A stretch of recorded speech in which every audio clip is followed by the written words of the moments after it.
Hello friends, शिक्षा सेवा में आपका स्वागत है। देखिए फ्रेंड्स, आज हम लोग इस वीडियो में भारत के जितने भी महारत्न कंपनी हैं उसके बारे में डिटेल में जानेंगे। फ्रेंड्स, इससे रिलेटेड हर एक एग्जाम में क्वेश्चन पूछ लिया जाता है। कभी पूछ लिया जाएगा इस कंपनी का हेडक्वार्टर कहाँ है या इसके सीईओ कौन है। तो आज हम लोग इस वीडियो में महारत्न कंपनी के बारे में जितने भी एग्जाम में पॉइंट बन सकते हैं उस सभी पॉइंट को हम लोग जानेंगे। तो फ्रेंड्स, इस वीडियो को आप लास्ट तक जरूर देखिएगा, क्योंकि रेलवे का एनटीपीसी सीबीटी 2 या ग्रुप डी, एमटीएस, सीएचएसएल इस सभी का एग्जाम होने वाला है, तो उसके लिए काफी महत्वपूर्ण होने वाला है। तो आप वीडियो को लास्ट तक जरूर देखिएगा। तो चलिए फ्रेंड्स, हम लोग शुरू करते हैं। भारत की महारत्न कंपनी। तो देखिए फ्रेंड्स, भारत की कंपनियों को उनके अनुकरणीय प्रदर्शन के आधार पर उसे महारत्न, नवरत्न या मिनी रत्न कंपनी का दर्जा दिया जाता है। देखिए फ्रेंड्स, महारत्न, नवरत्न या मिनी रत्न कंपनी का दर्जा प्राप्त करने के लिए 3 क्राइटेरिया को फॉलो करना बहुत जरूरी है। पहला, वो कंपनी स्टॉक मार्केट में लिस्टेड होना चाहिए। स्टॉक मार्केट स्टॉक मार्केट का मतलब क्या है? शेयर मार्केट में वो कंपनी लिस्टेड होना चाहिए, चाहे वो एनएसई पे हो या बीएसई पे हो। एनएसई का क्या मतलब है? नेशनल स्टॉक एक्सचेंज, और बीएसई का मतलब है बॉम्बे स्टॉक एक्सचेंज, और दोनों का हेडक्वार्टर कहाँ है? मुंबई में है। तो आप इसे भी ध्यान रखिएगा। दूसरा, वो कंपनी पीएसयू होना चाहिए। पीएसयू का क्या मतलब है? Public sector undertaking. इसका मतलब है उसमें आम आदमी का भी कुछ हिस्सेदारी होना चाहिए।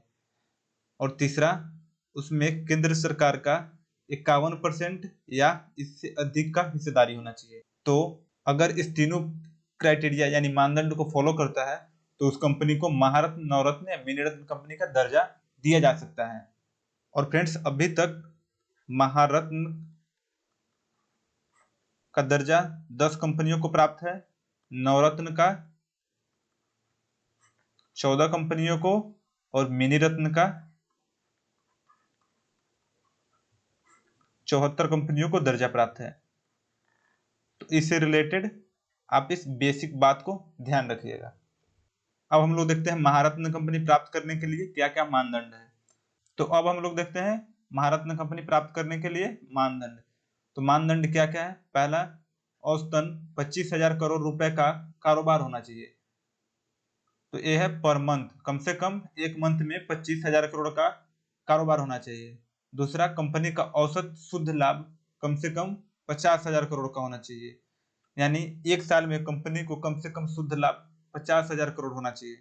तीसरा, कंपनी का एवरेज नेट वर्थ 15,000 करोड़ का होना चाहिए पिछले 3 वर्षों में।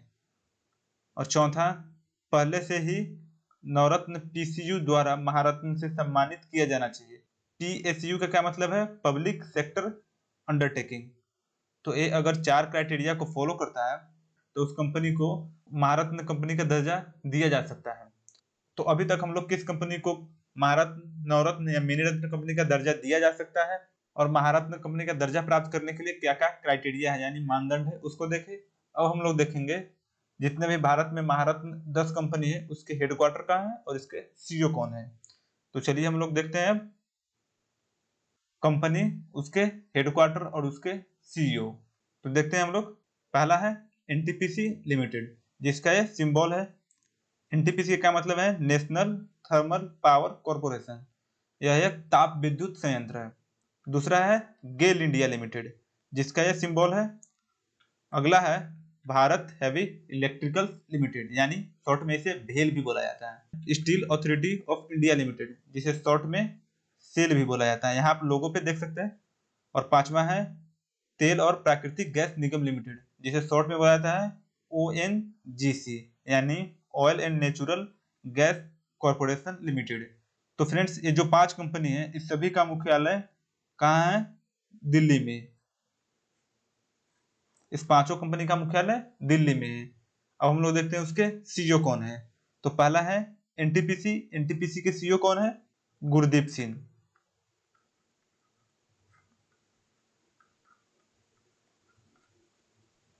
अगला है गेल इंडिया लिमिटेड, इसके कौन है? तो गेल इंडिया लिमिटेड के सीईओ मनोज जैन है।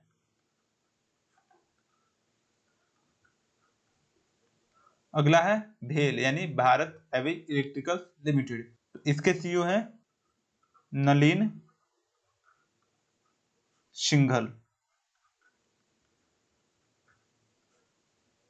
अगला है सेल यानी steel authority of India limited, इसके सीईओ है सोमा मंडल,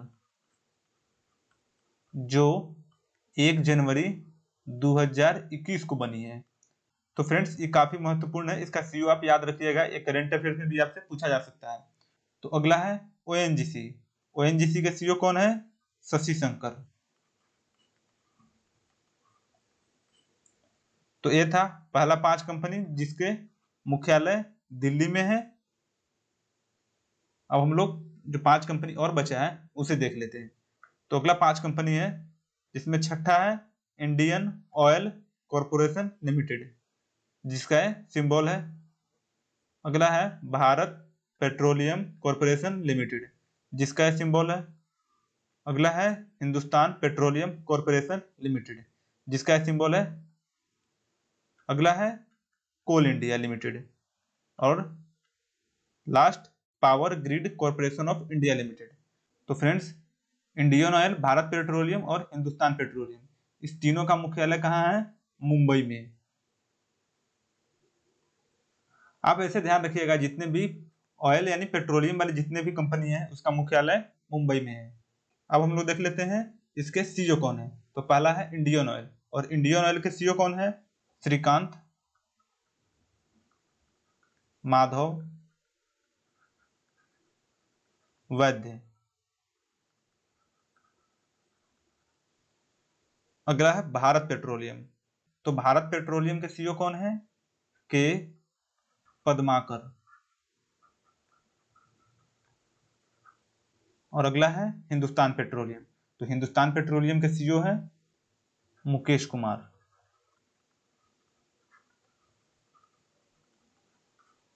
तो जितने भी पेट्रोलियम वाले कंपनी है उसका मुख्यालय मुंबई, और उसके ये है सीईओ। और 2 कंपनी और बचा है, उसके हम लोग उसके बारे में हम लोग देख लेते हैं। तो इसमें 9वां है कोल इंडिया लिमिटेड। कोल इंडिया यहाँ नाम से स्पष्ट है, कोल यानी इसका मुख्यालय कहाँ है? कोलकाता, और इसके सीईओ है प्रमोद अग्रवाल।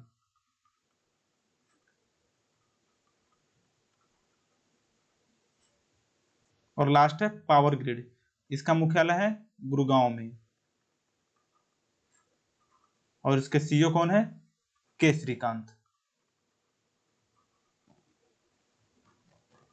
तो फ्रेंड्स जो ये भारत की 10 महारत्न कंपनी, इसके हेडक्वार्टर और सीईओ आप याद रखिएगा, क्योंकि रेलवे ग्रुप डी का एग्जाम होने वाला है, CHSL का एग्जाम होने वाला है, MTS का एग्जाम होने वाला है, इसमें पूछे जाने की काफी संभावना है। फ्रेंड्स कैसा लगा वीडियो कमेंट बॉक्स में जरूर बताइएगा। अगर ये वीडियो आपको अच्छा लगे तो अपने दोस्तों के साथ भी जरूर शेयर कीजिएगा। मिलते हैं हम लोग नेक्स्ट वीडियो में। अगर ये वीडियो आपको पसंद आया हो तो वीडियो को लाइक और चैनल को सब्सक्राइब जरूर कीजिएगा। इस वीडियो को देखने के लिए आपका बहुत बहुत धन्यवाद।